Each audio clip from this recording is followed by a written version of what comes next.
बिस्मिल्लाहिर्रहमानिर्रहीम। अस्सलाम वालेकुम।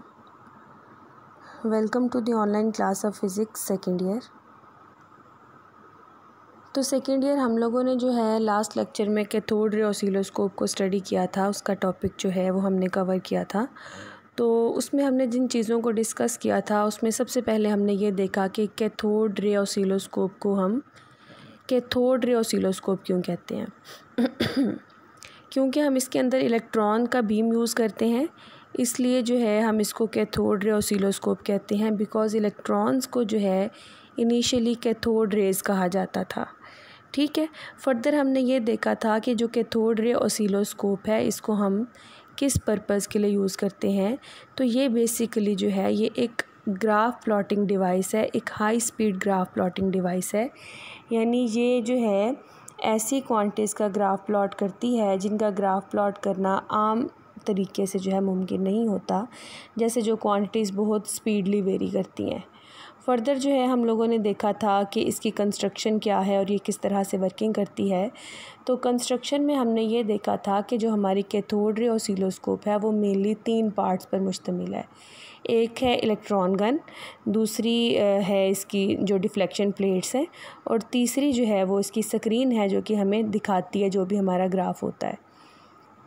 इलेक्ट्रॉन गन में हमारे पास क्या था, एक फिलामेंट था जिसको हम हीट अप करते हैं और जिसकी मदद से कैथोड जो है वो हीट अप होता है और कैथोड में से इलेक्ट्रॉन्स निकलते हैं।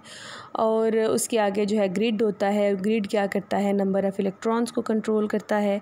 देन ये जो इलेक्ट्रॉन्स निकलते हैं ये 3 एनोड्स में से गुज़रते हैं और 3 एनोड्स में से गुज़रने के बाद जो है ये डिफ्लेक्शन प्लेट्स में से गुज़रते हैं। हमारे पास 2 डिफ्लेक्शन प्लेट्स थी, X deflection plates and Y deflection plates. और फिर हमने टाइम बेस्ड जनरेटर का कॉन्सेप्ट देखा था और फर्दर जो है हमने एट लास्ट देख लिया था कि किस तरह से हमारा जो ग्राफ है वो डिस्प्ले होता है स्क्रीन के ऊपर। तो ये तो था हमारा लास्ट लेक्चर। आज हमने बात करनी है torque on a current carrying coil की, कि अगर हमारे पास कोई करंट कैरिंग कॉइल हो तो सबसे पहले हमें पता होना चाहिए कि कॉइल क्या है। ये जो आपको यहाँ पर शेप बनी हुई नज़र आ रही है ना, ये जो है इसको हम कॉइल बोलते हैं। ठीक है। यानी जो भी हमारे पास जो क्लोज्ड स्ट्रक्चर होता है ना इस तरह से, इसको हम कॉइल कहते हैं। और ये जो है हमारे पास कॉइल है जिसके अंदर हमने एक करंट फ्लो करवाया है जो कि यहाँ से जो है शुरू हो रहा है और डी पॉइंट से जाता हुआ जो है सी पॉइंट की तरफ एंटर हो रहा है। यानी इस तरह से हमारा करंट फ्लो करता हुआ इस कॉर्नर की तरफ आकर ये बाहर निकल रहा है। ठीक हो गया। तो ये है हमारी करंट कैरिंग कॉइल। अब ये जो कॉइल है इसमें से करंट फ़्लो कर रहा है। ठीक है। और आपको पता है अगर इसमें करंट फ़्लो कर रहा है तो इसका अपना भी एक मैग्नेटिक फील्ड होगा। और अब अगर हम इस करंट कैरिंग कॉइल को किसी एक्सटर्नल मैग्नेटिक फील्ड में रख देंगे तो इस कॉइल के ये जो 4 पार्ट्स हैं, 4 पार्ट्स कौन से हैं, एक इसका पार्ट है ए से लेकर डी तक, एक पार्ट हुआ। एक इसका पार्ट है बी से लेकर सी तक, और एक इसका पार्ट है ए से लेकर बी तक, और एक है सी से डी तक। यानी इसके 4 पार्ट्स हैं, या आप कह लो कि ये 4 स्ट्रेट कंडक्टर्स पर मुश्तमिल है। ये हमारे पास एक रेक्टेंगुलर कॉइल है जो कि 4 स्ट्रेट कंडक्टर्स पर मुश्तमिल है। तो अगर हम इस कॉइल को किसी एक्सटर्नल मैग्नेटिक फील्ड के अंदर रखेंगे तो एक्सटर्नल मैग्नेटिक फील्ड जो है इस कॉइल के ऊपर फोर्स लगाएगा, क्योंकि ये करंट कैरिंग कॉइल है, इसका अपना मैग्नेटिक फील्ड भी होगा और एक्सटर्नल मैग्नेटिक फील्ड भी होगा। दोनों मैग्नेटिक फील्ड जो हैं वो इंटरेक्ट करेंगे, जिसके नतीजे में हमारी जो कॉइल है वो फोर्स फील करेगी।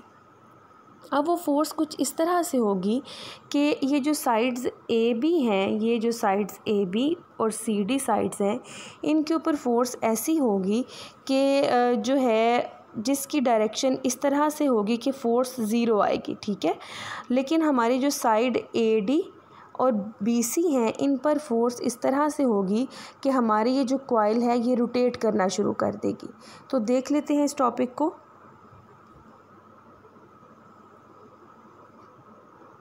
ये देखें जी, torque on a current carrying coil.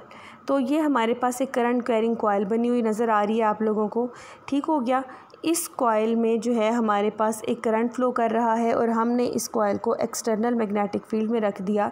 ये हमने जो है एक्सटर्नल मैग्नेटिक फील्ड अप्लाई किया है जिसका ये नॉर्थ पोल है और ये जो है इसका साउथ पोल है। ठीक हो गया।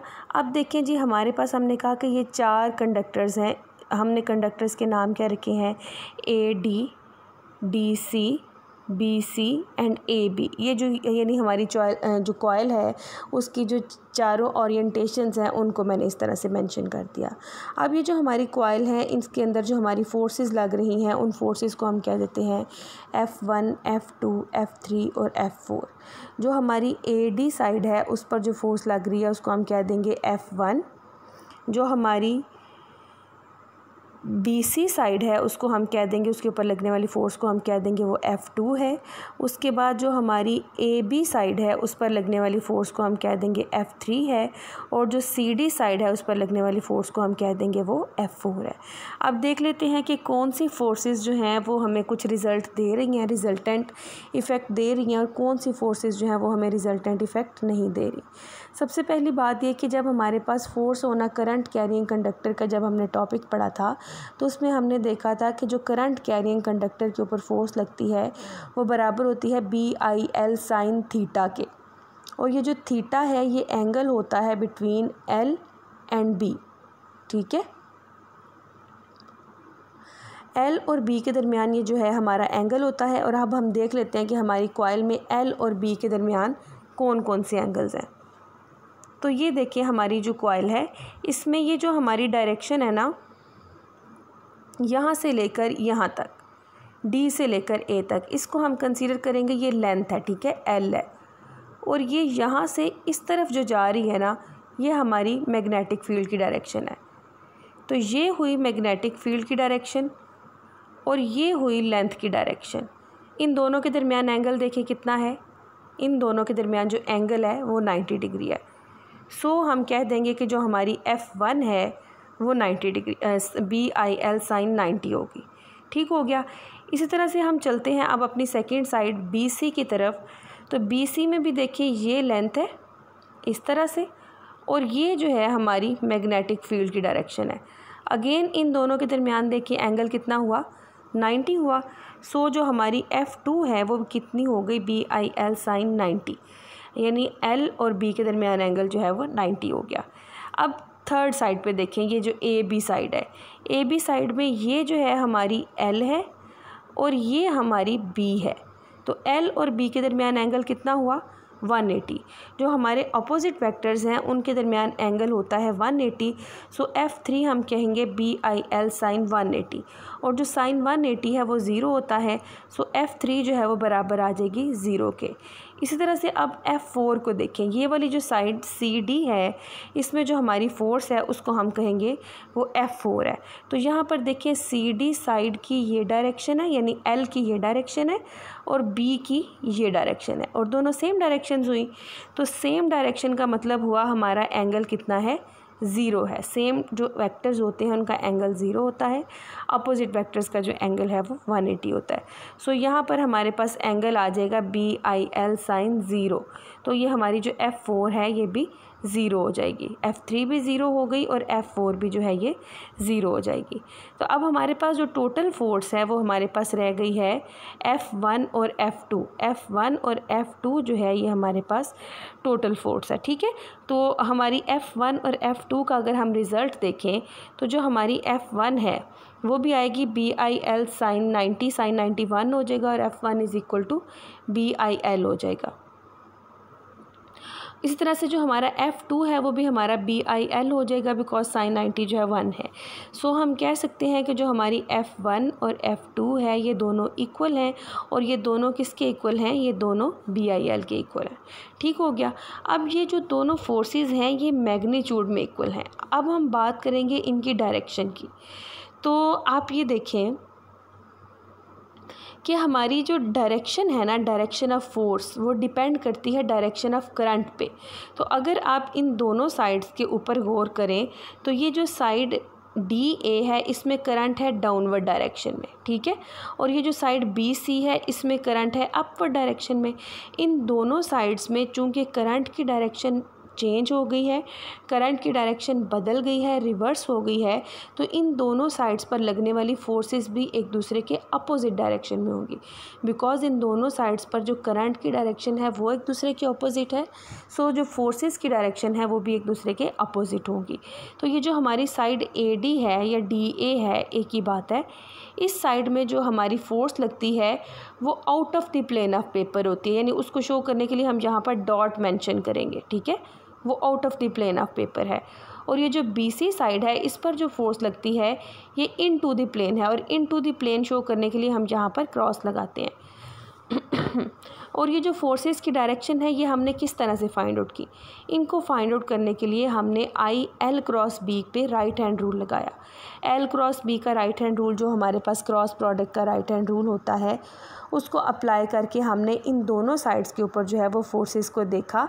तो F1 जो है वो out of the plane of paper है और F2 जो है वो इन टू द प्लेन है, एंड आउट ऑफ और इन टू दोनों डायरेक्शंस एक दूसरे के अपोजिट हैं। ठीक हो गया, यानी यहाँ पर दो फोर्सेस लग रही हैं, दो डिफरेंट साइड्स के ऊपर दो फोर्सेस लग रही हैं जो कि मैग्नीट्यूड में तो इक्वल हैं लेकिन डायरेक्शन में क्या है, अपोजिट है। ठीक है, अब हमारे पास, हम लोगों ने जो है ये फर्स्ट ईयर में कॉन्सेप्ट पढ़ा है कि अगर हमारे पास दो फोर्सेस हों जो कि इक्वल एंड अपोजिट फोर्सेस हों तो उन फोर्सेस को हम कहते हैं कि ये कपल फोर्स है। ठीक है, ये कपल ऑफ फोर्सेस है।